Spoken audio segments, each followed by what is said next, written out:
The night sky over Normandy was alive with the roar of engines. Just after midnight, on June 6, 1944, more than 13,000 paratroopers of the 101st and 82nd Airborne Divisions hurled themselves into the darkness, part of the largest amphibious invasion in human history, Operation Overlord. It was a mission that would decide the fate of Europe, secure the roads, silence the German artillery, and hold the ground until Allied forces stormed the beaches at dawn. For many, this was their baptism by fire. And for 5 men of Easy Company, it would be their last night on Earth. The plan was simple on paper, but war never follows the plan. Anti-aircraft fire lit up the night like angry red stars, flak-tearing holes through the C-47 transport planes as they crossed the French coast. Pilots dodged tracers, veered off course, and in the chaos, hundreds of paratroopers were scattered miles from their drop zones. Some landed in flooded marshes, others in hedgerows, others directly under enemy fire. Radios crackled with broken transmissions. Raven 1, this is Raven 2, scattered, regrouping near Sainte-Mère-Église. Then static, then silence. Somewhere in that darkness, 5 men from Easy Company, Private James Hanley, Corporal Arthur Dunn, Sergeant Victor Hayes, Private First Class Leo Santos, and Specialist Robert Miller, hit the ground. They were part of a unit tasked with seizing a vital crossroads behind Utah Beach, a mission critical to the landings that would follow at dawn. But after that night, they were never heard from again. No signal, no sightings, nothing.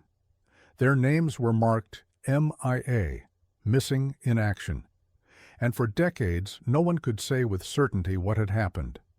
The men of Easy Company remembered flashes of them that night, parachutes vanishing into the black, shadows darting across moonlit fields, distant gunfire echoing somewhere unseen, but Normandy swallowed them whole.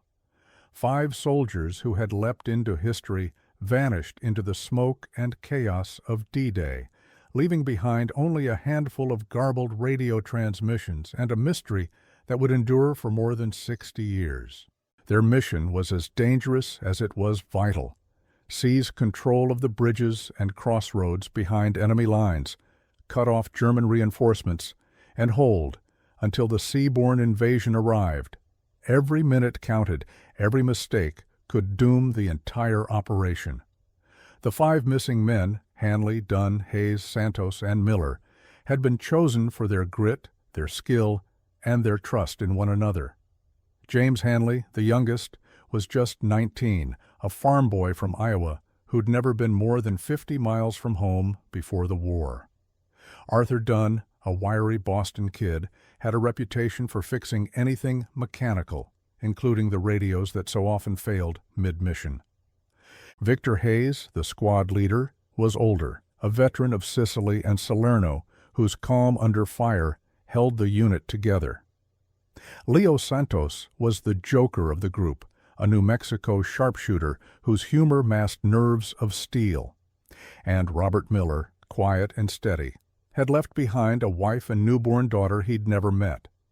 Together they formed a bond forged in training and tempered in war, a brotherhood that believed no man would ever be left behind.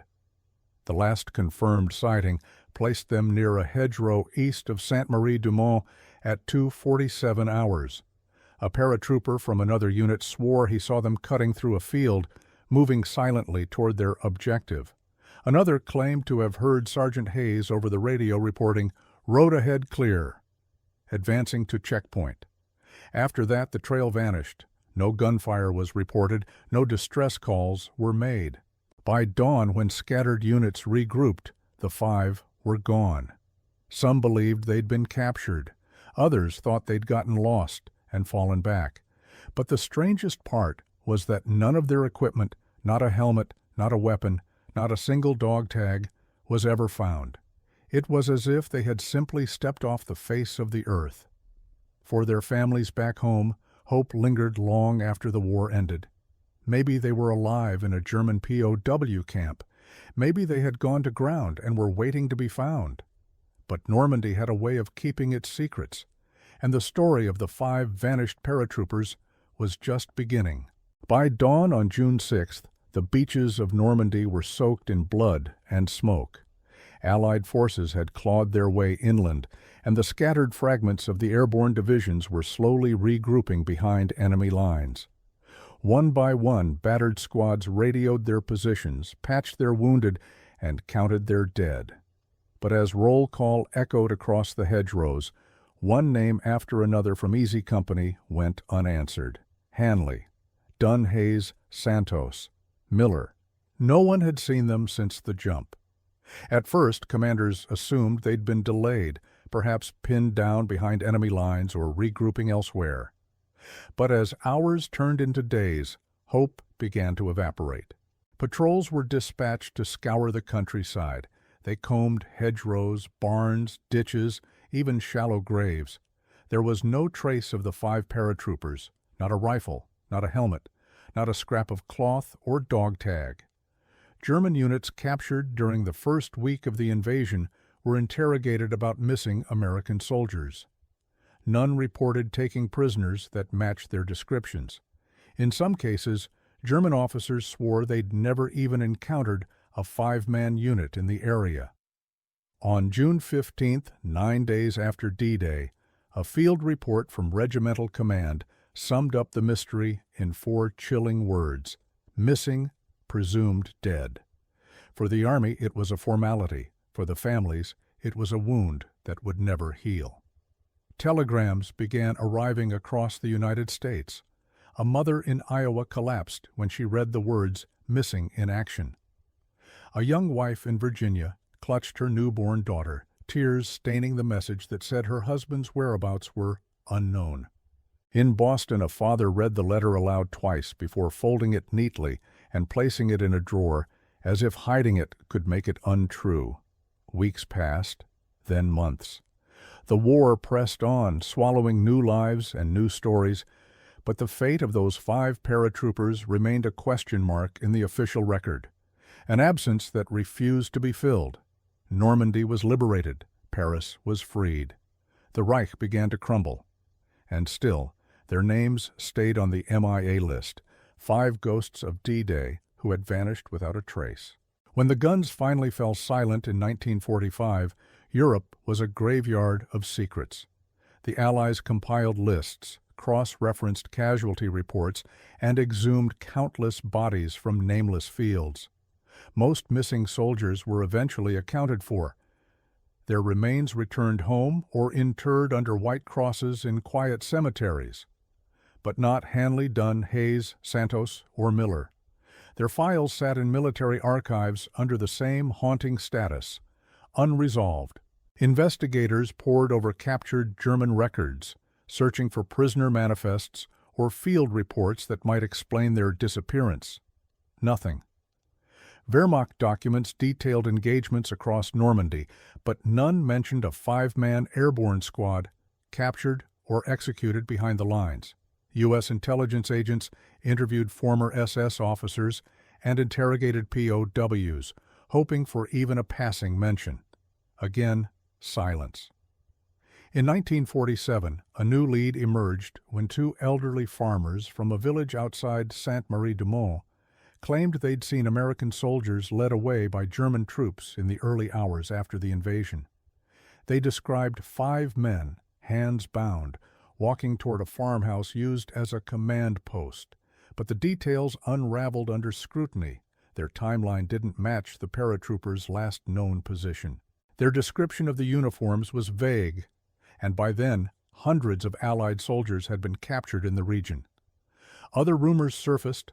Locals whispered of a skirmish near a railway bridge, a mass grave uncovered by plowmen, a burned-out truck carrying Allied prisoners. Each lead ended the same way, with dead ends and more questions. By the early 1950s, the Army quietly downgraded the case from active investigation to historical inquiry. Files were boxed and shelved. Families were told there was nothing more to be done. And as the decades rolled on, The story of the missing five faded from official memory, reduced to a footnote in dusty archives and the occasional question at veterans' reunions. Yet in Normandy, among the fields where they vanished, the story never died. Locals still spoke of the phantom paratroopers who disappeared into the night and were never seen again, a mystery sealed by war, buried by time, and waiting for someone to dig it back up. As the years rolled on, the war that had once engulfed the world faded into memory, but in the quiet villages of Normandy, the story of the five missing paratroopers refused to die. It passed from one generation to the next, whispered in cafes, retold by old men on park benches, and recounted by farmers who still turned up shell casings in their fields. They called them Les Cinq Fantômes, the five ghosts, men who had dropped from the night sky and vanished as if the earth itself had swallowed them whole. Veterans who returned to the battlefields decades later would speak of them too. At reunions and commemorations, men with silver hair and medals pinned to their jackets still mentioned the five who never came back. Some swore they'd heard distant gunfire on D-Day night. Others claimed they saw figures dragged into the forest under German bayonets, but none could ever prove what happened. Theories took root and multiplied like weeds. Some believed the men had been shot mid-air before their parachutes could deploy, their bodies lost forever in flooded marshes. Others were convinced they'd been captured, interrogated, and executed as spies, their graves hidden in some unmarked plot known only to a handful of German officers who never survived the war.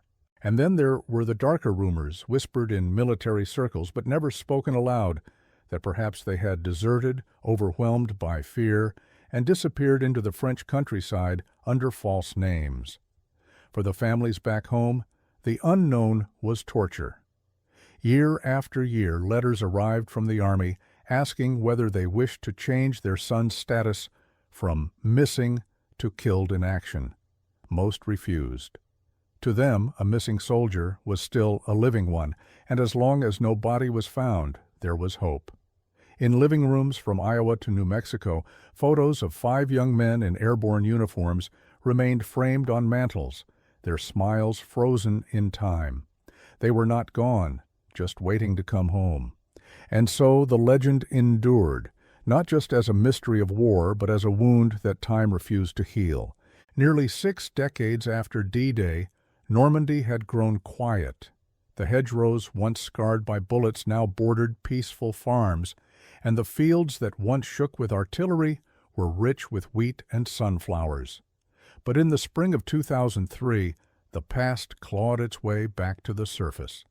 A farmer outside Sainte-Mère-Église, turning over soil for a new planting, felt his plow strike something hard. At first he thought it was just another piece of rusted shrapnel. Such discoveries were still common here. But when he dug it out, he found something different. A corroded metal buckle, small but unmistakable, and beside it, a fragment of olive-drab webbing gear. He brought the objects to the local mairie, and from there they made their way to a regional historian who recognized them instantly. The buckle was from a T-5 parachute harness, standard issue for American airborne troops in 1944. The webbing bore faint traces of U.S. manufacturing stamps. These weren't just relics of the war, they were personal. The farmer's field was less than 2 miles from the hedgerow, where the 5 men had last been seen alive. News spread quickly. Within weeks, a joint team of French historians and American military archaeologists arrived to survey the site. Using ground-penetrating radar and metal detectors, they mapped the field in careful grids. More fragments emerged: a corroded .30 caliber cartridge, the bent frame of a jump knife, a sliver of boot leather. Each piece was catalogued and bagged, each one hinting at a larger story still buried beneath the soil. For the first time in more than half a century, the trail was no longer cold. Something, or someone, had been here. The discovery rekindled hope, not only among historians but also among the families who had spent decades wondering. Perhaps the ground was finally ready to give up its secrets. Perhaps the ghosts of Normandy were not lost forever.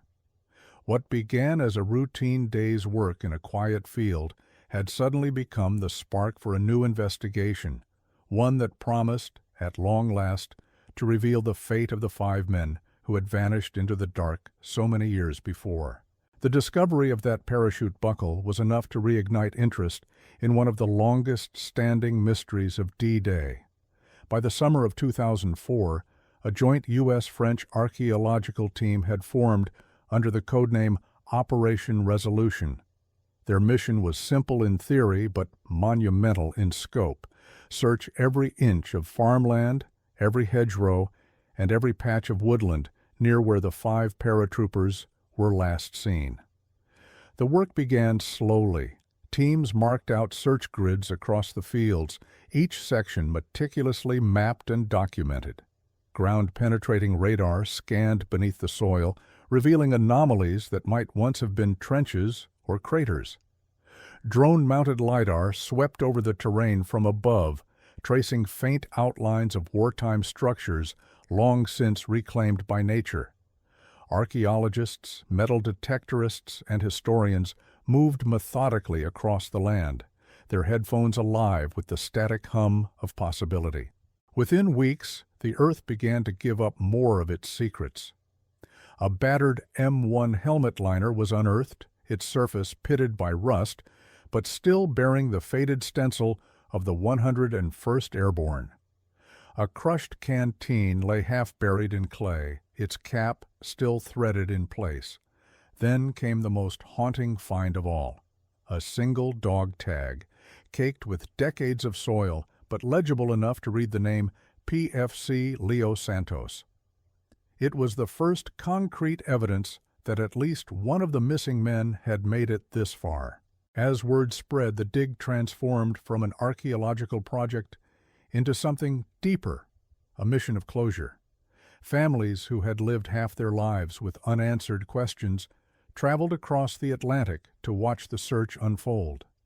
Veterans, now in their 80s and 90s, stood silently at the edges of the fields where they had once fought, eyes wet with memory. Each artifact recovered was a piece of a puzzle long thought unsolvable, and with each discovery hope crept back into the story. Hope that the Earth might still hold the answers to what happened on that chaotic night in 1944. After 60 years, the ghosts of Normandy were stirring, and Operation Resolution was determined to bring them home. 3 years later, in the spring of 2007, that hope turned to something far more tangible. Just beyond a hedgerow bordering one of the search grids, a radar anomaly caught the team's attention. A shallow, irregular depression, barely visible beneath the soil. At first, they assumed it was nothing more than an old shell crater, but as archaeologists began to dig, trowel by careful trowel, something emerged from the earth that froze them in place.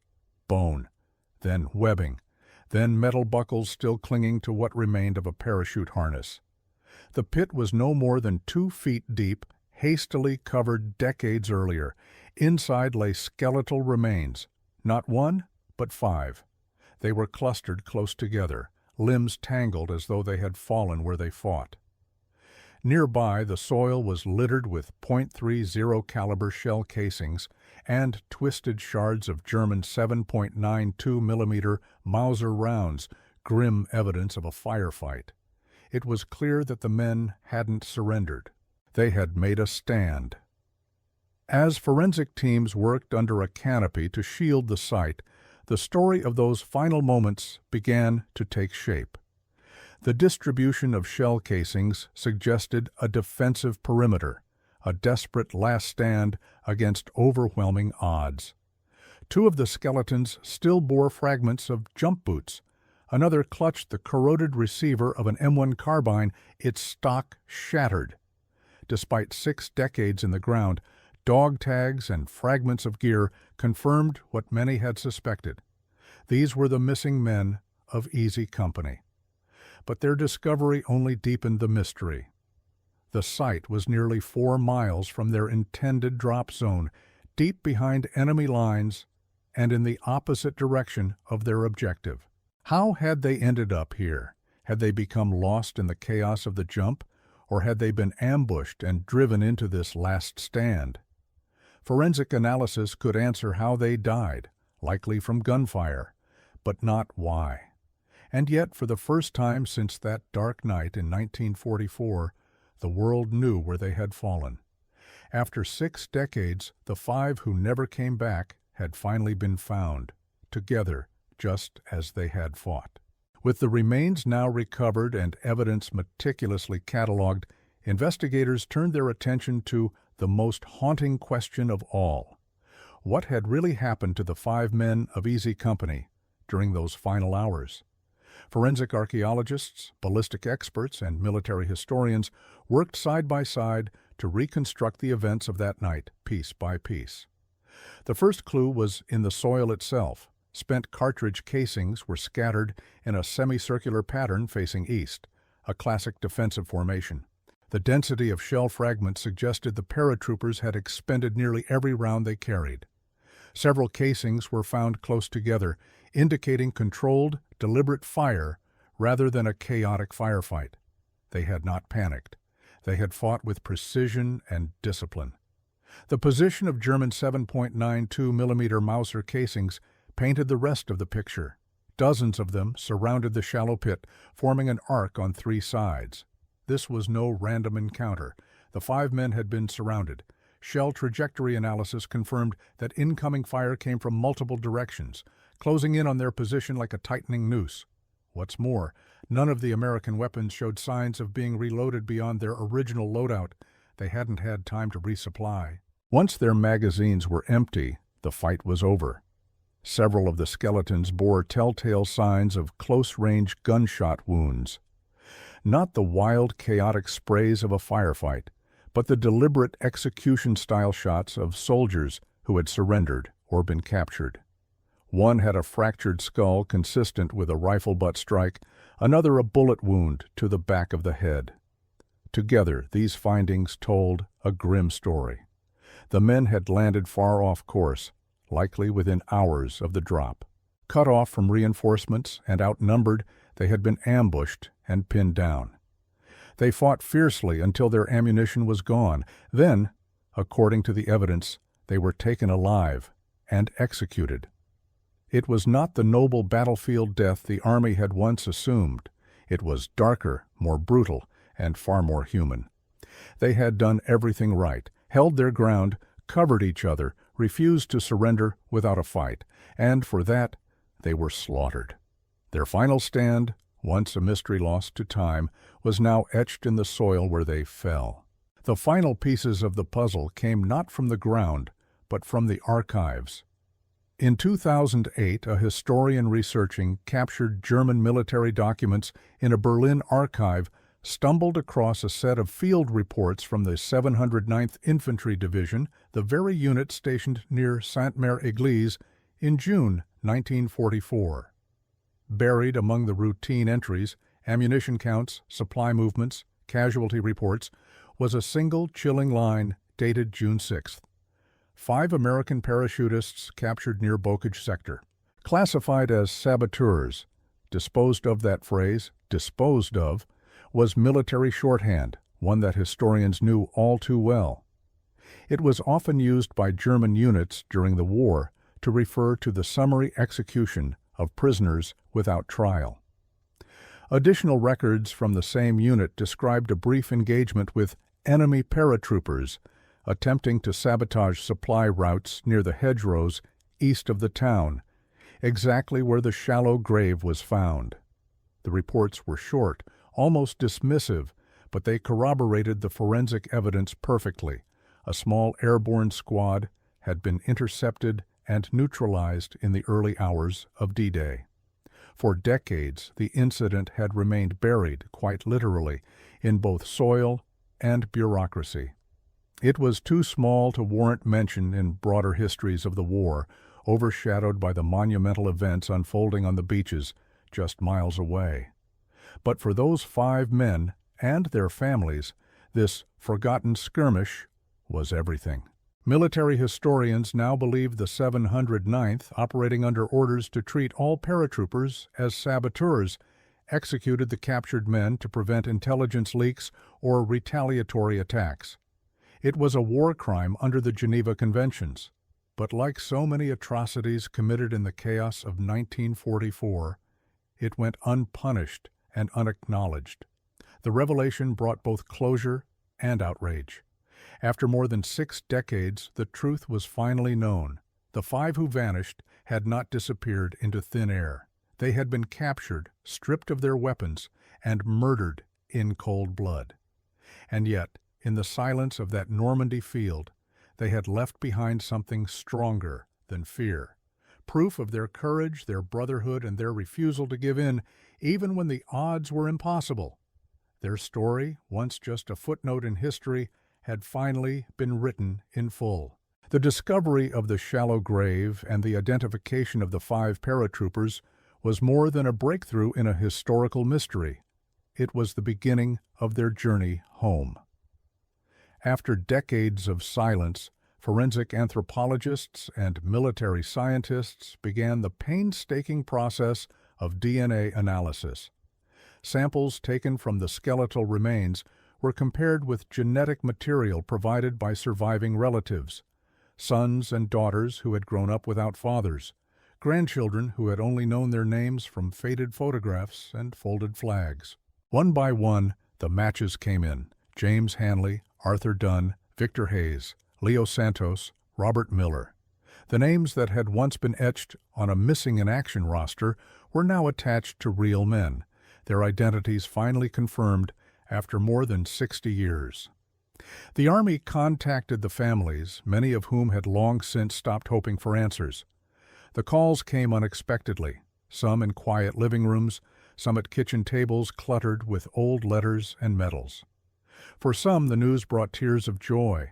For others, it reopened wounds they thought had healed.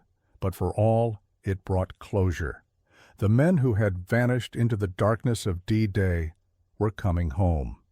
In the summer of 2008, a ceremony unlike any other was held at Arlington National Cemetery. Beneath a clear blue sky, flag-draped caskets were carried by soldiers from the 82nd Airborne, their boots striking the ground with solemn precision.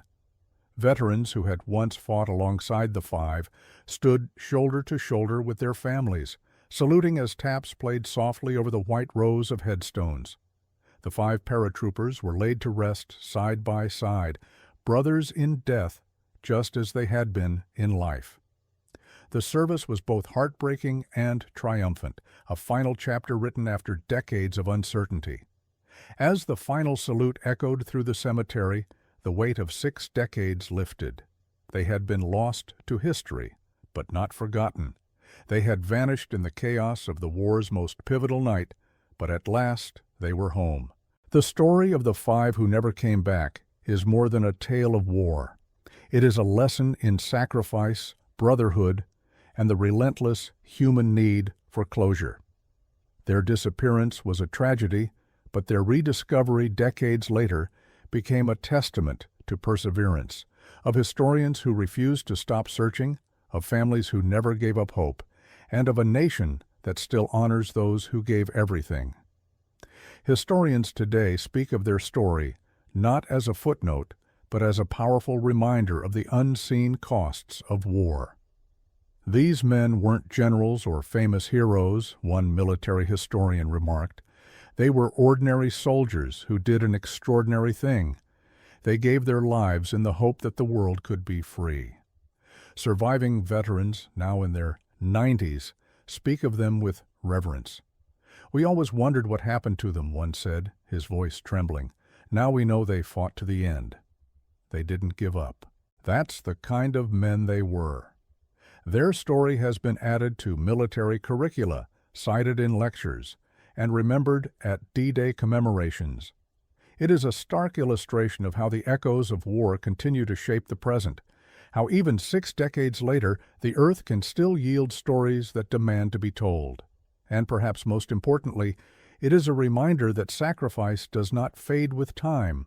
It endures in the memories of families, in the pages of history books, and in the rows of white headstones that line Arlington's gentle hills.